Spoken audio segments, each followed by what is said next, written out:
Hey guys, how are you? And I really mean that, by the way, each time I say that. How are you doing? I just thought I'd pop on real quick.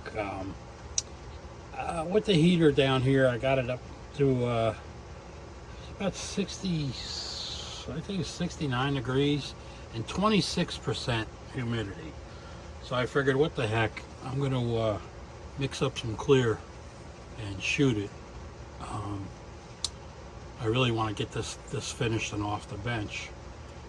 I forgot to dust the hood with the that Tamiya anti-static brush, and it showed, man. There's a lot of crud in this paint here in the clear.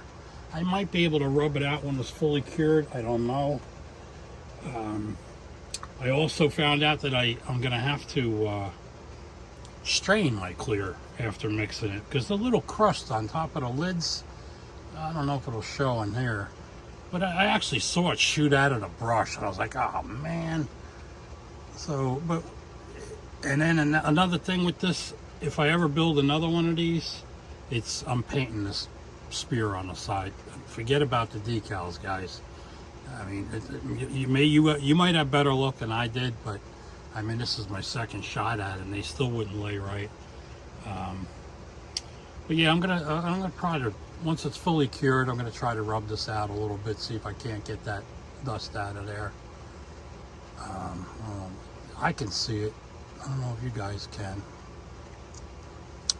But let's see what else. Anything else? Get this out of the way.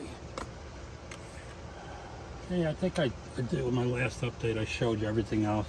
I did dechrome this piece for the under the hood there, so I'm going to shoot this with some of that Revell chrome. See how that works.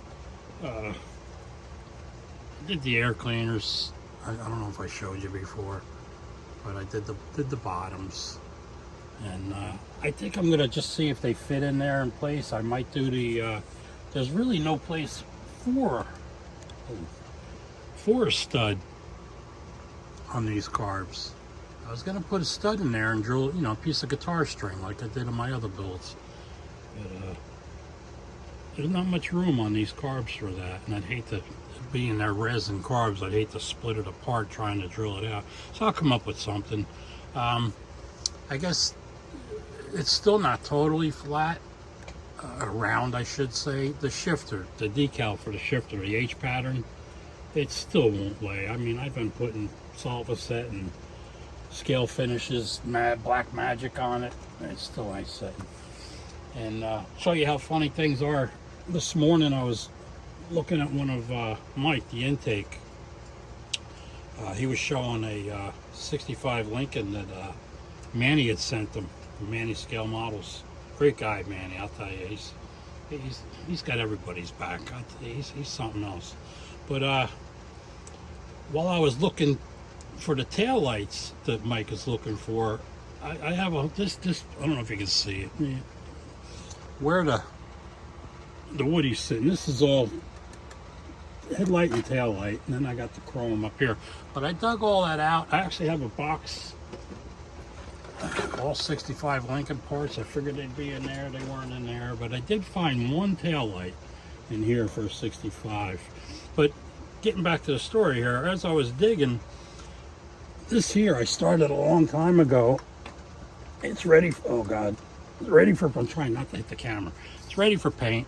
I like to do these little 1/72 scale stuff on the side. But I had busted the canopy, or it was broken. It's been so long I can't remember.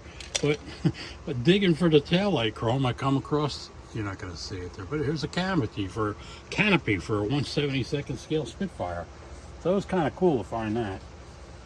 But let me set this back up here. I'll get finishing that one day. That's about it as far as another update, if you will, on this. I'm going to give it a couple of days to gas out. It's 2K clear, and I put it on pretty heavy. I probably went through almost, I don't know. I ended up mixing some more because I ran out quick and mixed up another batch and shot it. Excuse me. But yeah, that's the story on that now. That's ready to be maybe rubbed out or maybe just assembled and move on.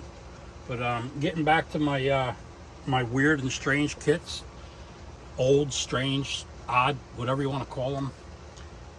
I come across this a while ago, and like I said, it don't have to be a car kit. You can have, it could be just any model kit that just seems weird. But a lot of you guys know, well, most don't, but some guys know that I repair cuckoo clocks, grandfather clocks, you know, anything, any weight-driven clock I repair, and the electric ones are really easy. But anyway, I do that on from time to time. So I had to have this. There's a Limberg cuckoo clock. It's I picked it up. I think I saw it on eBay, but the price was right.